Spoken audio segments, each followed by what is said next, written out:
Oui, OK, parfait. Marche déjà. Excellent. Bonjour tout le monde. Je vois beaucoup de gens, pas beaucoup d'étudiants comme tu dis, mais juste pour une question, est-ce qu'il y a beaucoup d'architectes ou ingénieurs dans la salle? Ah, c'est bien. Mais inquiétez-vous pas, personne n'est parfait. On va faire avec ce qu'on peut pour le reste, là. Je vais présenter un petit peu notre expérience dans le modulaire depuis la dernière année. Ça fait 15 à 20 ans que j'ai commencé dans la construction modulaire avec l'OCUSI. Je ne sais pas si Régent est là aujourd'hui, mais il était un des pionniers dans la province de Québec il y a une quinzaine d'années. On a fait beaucoup de projets avec lui. On en a appris beaucoup, chacun de son côté. Et quand j'ai pris ma retraite il y a quelques années, ma femme m'a regardé elle m'a dit, je pourrais peut-être trouver d'autres choses à faire, là. Fait que je me suis retrouvé dans le génie conseil et ce que j'ai toujours voulu faire, c'est d'être plus du côté d'exécution. Alors, on a présentement une usine ici à La Salle, bien que je vis dans la ville de Québec, où on produit pour un beau projet à la baie James pour une pauvre communauté Première Nation de Cachechouane qui a déjà eu des mauvaises expériences avec le modulaire. Ça fait que ça a mal commencé de ce côté-là, mais on leur a convaincu qu'on avait leurs intérêts à cœur. Et dans le fond, le seul critère qu'ils nous ont donné pour faire le design build, le projet de gros complexe administratif, c'est qu'ils voulaient voir les pieds chauds, donc plancher chauffant. Il fait moins 60 souvent là-bas. Et la deuxième chose, qu'ils ne voulaient pas que ça allait modulaire, bien que c'est modulaire à 100%. Et on a fait beaucoup d'efforts jusqu'au point que dans nos 47 modules, il y en a seulement 4 qui sont répétés. 4 sur 47, ce n'est pas le ratio idéal comme on vient d'apprendre. Et ces quatre modules similaires-là étaient en plus les plus complexes. Il n'y avait pas d'angle droit, tout était oblique, angle, un vrai cauchemar. Mais on arrive à la fin, puis je suis content de voir, vous allez voir un petit peu dans le film, là, que ça n'a pas l'air modulaire du tout. Même, j'aurais aimé beaucoup plus, dans le fond, parce que ça aurait été plus facile. Alors, on va faire notre programme en deux parties. J'ai M. Sobi Tadros ici avec moi, qui a même plus d'expérience que moi. Regardez le manque de cheveux, lui aussi. Mais on a beaucoup de plaisir ensemble parce qu'on a passé les dernières années à comparer tout ce qu'on a appris ensemble. On apprend de nos erreurs. Comme dit Nelson Mandela, à chaque fois qu'on a un défi, soit qu'on gagne ou on apprend quelque chose. On a appris beaucoup dans la dernière année. Moi, je vais parler surtout une brève introduction à la façon que nous, on voit le modulaire, mais c'est beaucoup de choses que vous savez déjà. Donc, je ne passerai pas beaucoup de temps là-dessus. Je vais surtout simplement vous dire ce que je trouve un petit peu différent. Puis, je vais vous montrer rapidement notre cas étude de cas du bâtiment modulaire à Cachechouane. Puis ensuite, Sobi va vous donner le vrai jus, là, ce qui est vraiment intéressant à entendre, c'est combien ça coûte, combien de temps que ça prend, puis, et comment on peut faire mieux. Comment on peut faire des bâtiments abordables avec préfabrication. Pas nécessairement tout modulaire. D'ailleurs, je vais de ce projet complètement modulaire aujourd'hui. On pense qu'avec nos défis, c'est peut-être la meilleure solution, c'est peut-être plutôt un hybride. Off-site construction, vous savez tout ce que ça veut dire. Je vais sauter là-dessus rapidement pour vous laisser plus de temps pour que ça vous donne des choses intéressantes.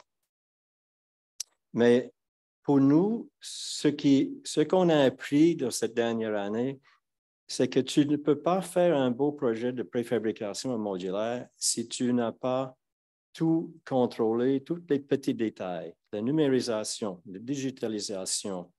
C'est de gérer systématiquement tous les processus. Puis on peut même dire dans la compagnie elle-même, avec un Enterprise Resource Planning, d'avoir le contrôle de tout ce qui se passe dans la compagnie et surtout dans chaque projet, la collaboration, la communication.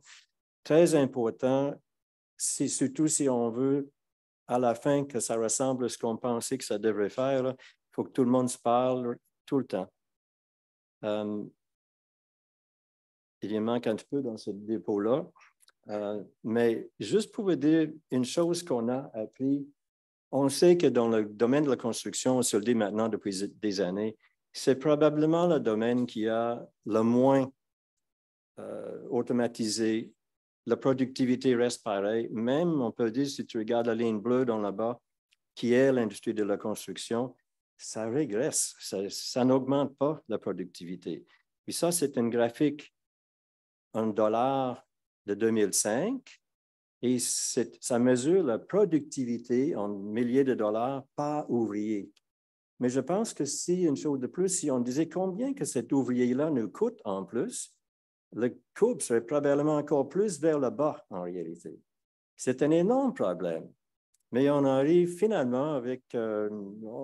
il faut comprendre le problème pour pouvoir le résoudre. Je pense qu'on est à l'étape de le comprendre et on est en train d'essayer de le résoudre en plus. Oh bien, voilà le restant du diapo.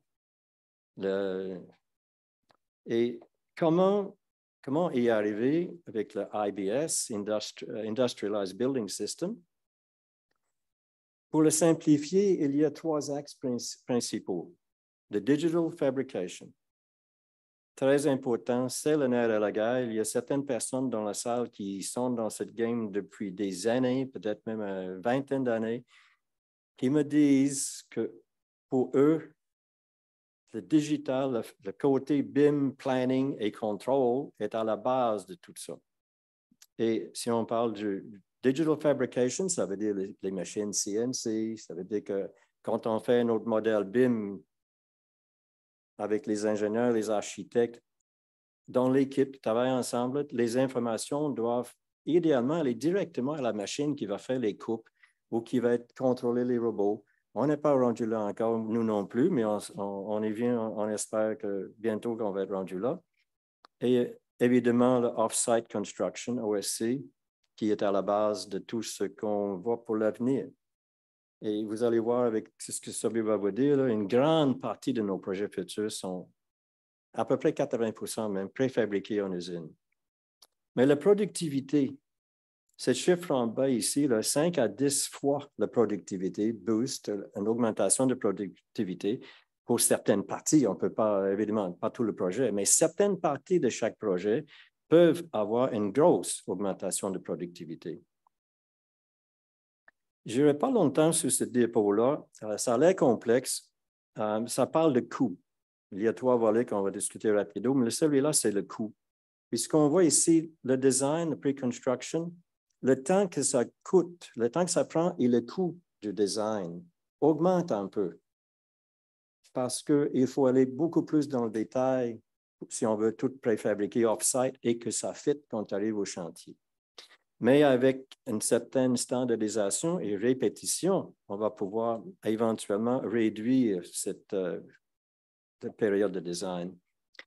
Évidemment, dans le construction phase, les matériaux, ça peut être moins quand on va apprendre à optimiser, ça peut être un peu plus quand on n'a pas encore appris.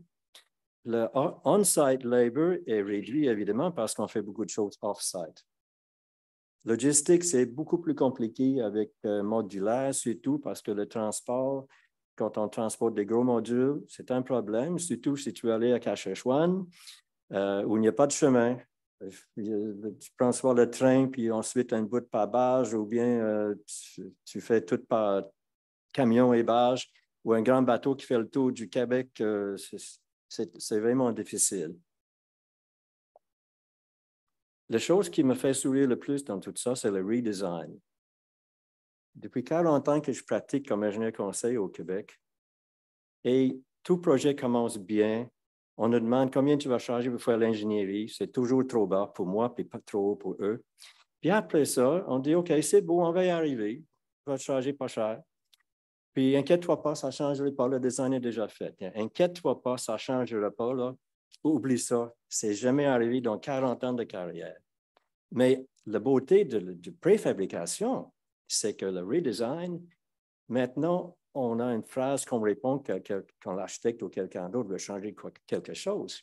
On dit, wow, maudite bonne idée, mais on ne le fera pas. Ou bien des fois, on dit, wow, maudite bonne idée, mais garde-le pour le prochain projet parce que c'est trop tard. Il est déjà en fabrication en usine. Ils ne peuvent même pas me convaincre de le changer. C'est impossible. J'adore ce côté-là de la préfabrication. une petite note sur le CO2, le carbone. Une chose que j'ai réalisée, c'est Amir qui me l'a dit, une étude sur les comparaisons dans le modulaire versus le conventionnel. Donc, il y a 3 projets modulaires ici à gauche, 5 projets conventionnels à droite. Et même les coûts de transport, malgré le fait que tu transportes des gros morceaux de modulaire pleins d'air, donc beaucoup de volume, quand même, le CO2, des émissions CO2 pour le transport est un petit peu moins dans le cas du modulaire versus le conventionnel, parce qu'ils ont inclus une partie, le Worker Transport to Factory, qu'ils n'ont pas dans le conventionnel. Mais malgré ça, tu as quand même moins de transport avec le modulaire en général. Et le troisième élément, le temps. Ça, Sobi, je vais vous laisser surtout parler de ça avec Sobi, mais le temps, très important, et il faut tenir compte de ça dans le coût total d'un projet. Beaucoup de nos estimateurs, ils ne veulent pas tenir compte de ça parce qu'ils disent, oui, mais des fois que ça ne marche pas. Des fois que tu me dis qu'un projet de 24 mois traditionnel, vous allez pouvoir le finir dans 12 à 15 mois. Oui, OK, peut-être, mais je vais quand même laisser 24 mois dans mes estimations. Donc, c'est sûr qu'à la fin, ils décident de le faire traditionnel. Il faut tenir compte de ça comme il faut.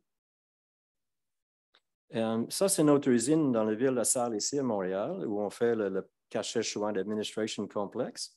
C'est un plancher global de 28 000 pieds carrés, un étage seulement, tout sur des pieux. C'est un court vidéo qui va peut-être partir. Ah, oui, ça part. OK, je vais vous laisser ça, puis ensuite, Zoé va prendre le contrôle. Vous voyez l'intérieur. Ce projet est tout fait en stade métallique.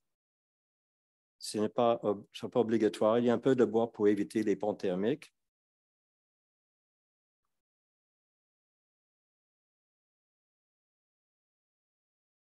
Et le projet, avant la construction, ça c'est le modèle Revit de l'architecte, salle de conférence. Donc, j'espère que vous allez être d'accord que ça n'a pas l'air modulaire, en tout cas par date, là, ça va bien. Et ça, c'est les parties complexes en zigzag.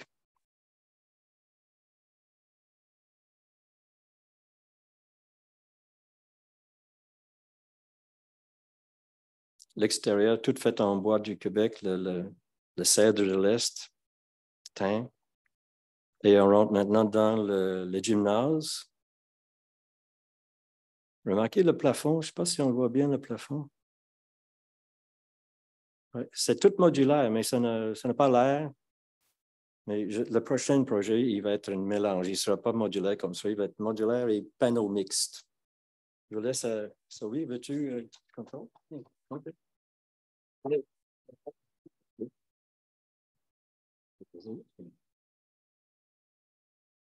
Est-ce que ça... Avancer au suivant? OK, voilà. OK, deuxième partie. Tu le changes bon. Dans le cas de ce que je vais vous présenter, il s'agit de faire de la préfabrication à un très gros volume de pourcentage du bâtiment, mais on parle de bâtiment en hauteur, on parle de 4 étages qui peut aller jusqu'à 15 ou 20 étages. Et on parle de bâtiments en béton, structure d'acier ou structure hybride. Et on parle principalement de produire des logements à prix abordable. Alors, naturellement, la solution, c'est l'industrialisation du bâtiment. Which one is it? Celui-là. Alors, dans le langage de construction, les 3 éléments les plus importants, c'est la qualité, le coût et le temps que ça prend pour être construit. Dans le traditionnel, c'est très difficile de pouvoir s'appliquer sur les 3 domaines. D'habitude, si on s'applique beaucoup sur la qualité, on est obligé de dépenser beaucoup trop d'argent, donc on a un budget qui est dépensé. Si on coupe sur le budget, on a un problème de qualité. Et dans les 2 cas, on a des possibilités d'avoir des problèmes d'échéancier. Donc, c'est une situation qui se contrôle beaucoup plus par l'industrialisation. Alors, on utilise comme outil, ce que tout le monde utilise, c'est la digitalisation, les travaux, comme ils ont été si bien expliqués par beaucoup de personnes et par Kevin tout à l'heure. On augmente la productivité, la préparation d'une façon beaucoup plus efficace qu'on avait l'habitude de faire, et on utilise nos outils pour la gestion de projets aussi d'une façon très efficace. Par contre,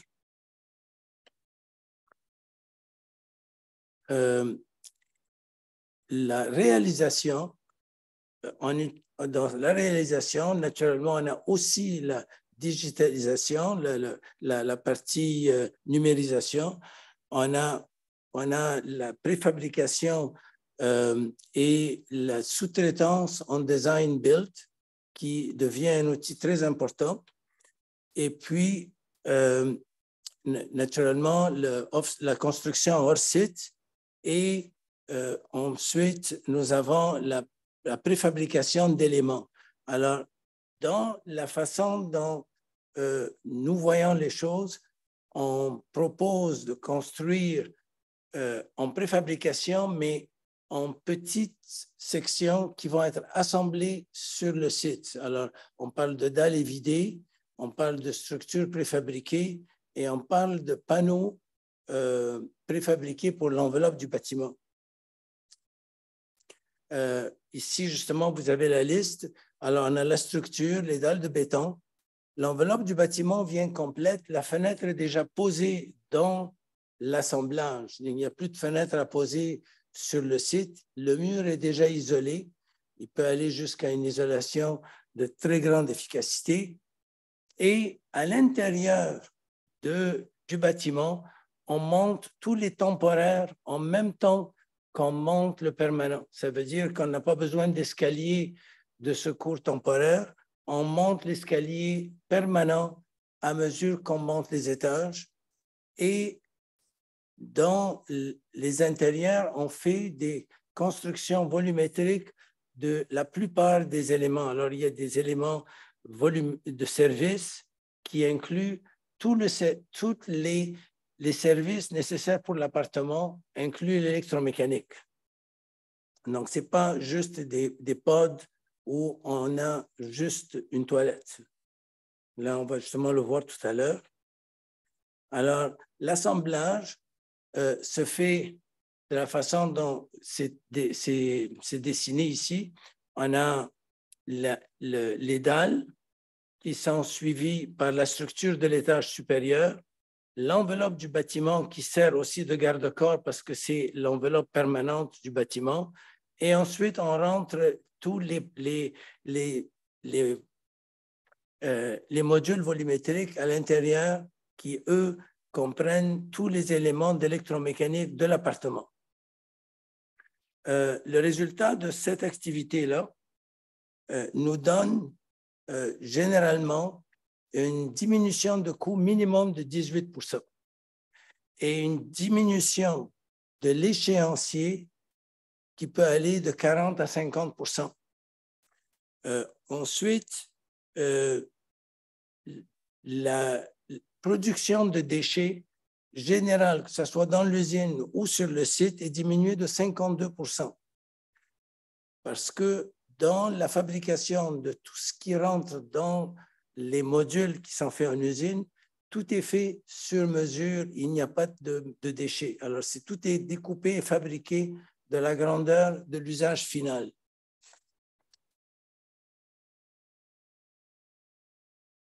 Ici, vous voyez justement ce qu'est un module de service fabriqué, prêt à livrer. Ce n'est pas un dessin, en effet, c'est un module de service qui est fait pour un projet. Il comprend, à droite, vous avez l'espace pour la laveuse et la sécheuse. vous avez le système de chauffage et climatisation avec le récupérateur de chaleur. Et à gauche, vous avez la toilette avec plancher chauffant, tout complet et qui est prêt à être livré. Maintenant, ça, c'est un peu plus de détails de la partie mécanique. Le panneau électrique est déjà installé avec tous les disjoncteurs et l'eau chaude est avec une eau chaude sur ligne directe et il y a aussi le thermostat du contrôle de chaleur et de froid qui est déjà installé en usine. À côté de ce contrôle se trouve le garde-manger qui se trouve à être à côté de ce qui sera plus tard la cuisine. Sur le toit de ce module, tout le filage pour finir l'appartement est déjà roulé et prêt à être tendu à leur destination finale et déjà coupé aux bonnes longueurs. Et tous les conduits pour diriger la chaleur et la climatisation est déjà prête à être rallongée. Maintenant, en même temps qu'on livre le module, tous les éléments qu'on a besoin pour finir le travail sont livrés en même temps dans la cavité. Donc, il n'y a plus, dans la façon dont on propose de travailler, il n'y a plus de livraison par les fenêtres ou par les balcons. Les livraisons sont faites directement, verticalement par la grue de façon très économique. Donc, les attentes de camions sont presque minimum et ça aide pour la pollution. Et ça, excusez, ça, components and modules are prefabricated with precision that guarantee they conform to specification. Once transported to the website, we know they will fit the controlled factory setting, allowing for a streamlined workflow. No more standing around waiting for the weather and concrete is due. Structural assembly is fast, but once took weeks or months, can now sometimes be realized in just days. Key component is parallel execution of project. Even before the site is excavated, the structural sub-assemblies are being fabricated for site. Mobile cranes are the norm. There is no separate crane foundation after the electrical and supporting infrastructure. Three floors are assembled simultaneously, thereby creating an enclosed structure team. Once the envelope wall is in place, inside work can begin on that level. Quality and speed are not the only benefits of building next. By transforming the process, we can significantly reduce costs. Those savings are passed along to our customers. Did we mention there is considerably less debris on the website? This not only indicates material cost savings, but has the added benefit of eliminating most work-related accidents. By and large, clean site is a safe site. As a result, LEED certification is simplified. At Exeter, we no longer build a building. Using our process, we effectively assemble them. For the past 30 years, we have been building valuable solutions, sites both large and small. Un petit point, la compagnie Exeter appartient à Futurist Technologies qui autrefois a été développement SF Tadros. Alors, c'est ça.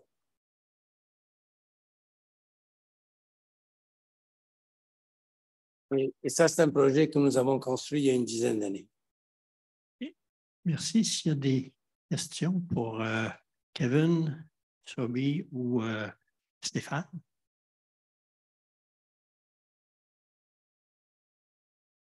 Moi, j'ai une question. Les économies, il y a des économies par cette méthode-là.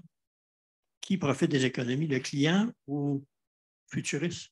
Non, les deux. Okay. Les deux, mais il y a aussi deux genres d'économies. Il y a l'économie directe sur le hard cost, mais il y a aussi l'économie indirecte du promoteur immobilier qui a un produit qui est livré plus rapidement et les durées de construction sont plus courtes.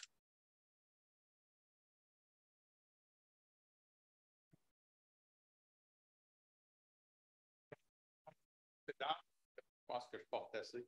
Alors, oui, la présentation précédente, vous mentionnez des pourcentages d'économie, réduction de déchets ou autre.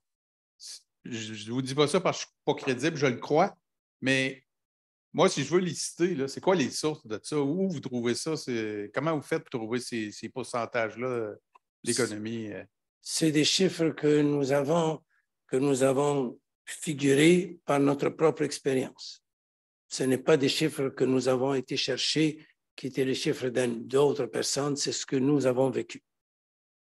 OK, d'accord. Puis peut-être j'aurais dû poser la question tantôt aussi, là, par rapport à l'autre présentation là, qui avait été, je ne sais pas si à IGF.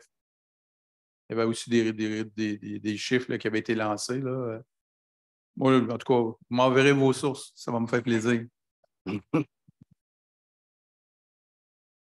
OK. Merci pour la présentation. Ma question est la suivante. Les pourcentages que vous devez attribuer à la recherche et développement, est-ce qu'ils sont importants dans votre entreprise? Je pense que... Effectivement, je pense que c'est une déformation de carrière aussi. C'est que j'ai commencé en faisant un doctorat à Sydney avant de venir au Canada. Ensuite, j'ai travaillé 2 ans à l'Université de Toronto comme professeur, faisant de la recherche sur le TOCN.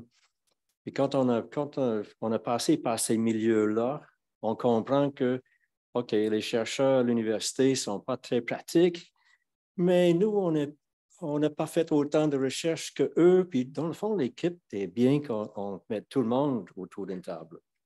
D'ailleurs, dans notre compagnie, oui, avec Falcon, on a déjà discuté avec l'Université Concordia, à l'Université Laval à Québec. Et la prochaine étape, c'est de développer le modèle plus durable pour le Grand Nord du Québec et même du Canada. Il y a des spécialistes aux universités ici qui font de la recherche là-dessus depuis bien plus longtemps que moi. J'ai beaucoup de choses à apprendre d'eux. Ça veut dire que oui, on a un budget pour la R&D qui est un peu plus élevé que j'aurais pensé, mais il faut passer par là. Je peux ajouter quelque chose là-dessus. Je pourrais ajouter quelque chose là-dessus, c'est que aussi, pour la construction de ces modules de service, que, comme vous avez vu, ce n'est pas juste des dessins. Nous avons construit plusieurs prototypes. Le prototype que vous avez vu tout à l'heure, c'est notre numéro 11. Nous en avons fait beaucoup pour arriver au résultat que nous connaissons aujourd'hui. Merci. Merci, Stéphane. Merci, Kevin. Merci, Sabri. Très apprécié. Donc, on va prendre une petite pause d'une quinzaine de minutes. Vous avez du café, des liqueurs, vous avez des petits bouchées. Donc, merci encore, Kevin et Sabri.